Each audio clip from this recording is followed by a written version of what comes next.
So up at the event barn at Epiphany Estate, these are our seed trials for winter wheat. And basically we're working with Bill Davison, and we wanted to analyze a few of the old heirloom, organic, like old world landrace, and then some of the perennial ryes that we have that we could do. So we could actually graze those and then have perennial rye seed to sow in our pastures.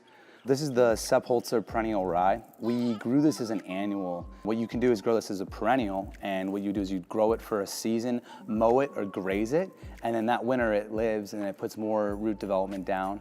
And then I think it'll occasionally seed whenever you allow it to seed, or you can just keep grazing it and it'll come back every year and get a deeper and deeper root system. And then rye obviously is an awesome cereal grain for the bakery.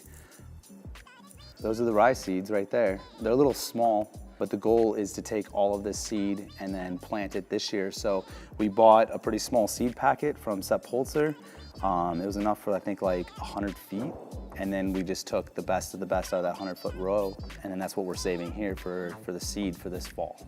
Grains, wheat, corn, beans, all of those dry cereal grains and legumes, that's really the future of what we have to do to become more sustainable and regenerative, because our feed cost for protein accounts for like almost 60% of the cost of goods. It goes to feed, and that's coming from typically not the greatest soils. And so keeping that on property or with other partner farms in the area and producing all that feed locally is a big step for us and something we have to accomplish in the next couple of years. Also with the bakery, I mean, this is the future, this is the bread, and this is the wheat that we need. And it's they're great niche crops, and they're awesome for creating a crop rotation, because they're incorporating and they're sitting for a long time. There's just a lot of different benefits to rotating in a lot of different types of crops every year, and then incorporating a lot of that biomass. Rye bread, rye loaf. What else is a really great deli sandwich for pastrami?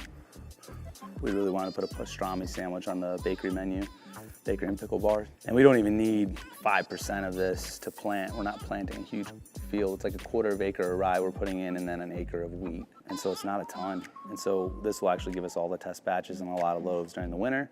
And then next, July, we'll be able to harvest this and hopefully have a year worth of cereal grains.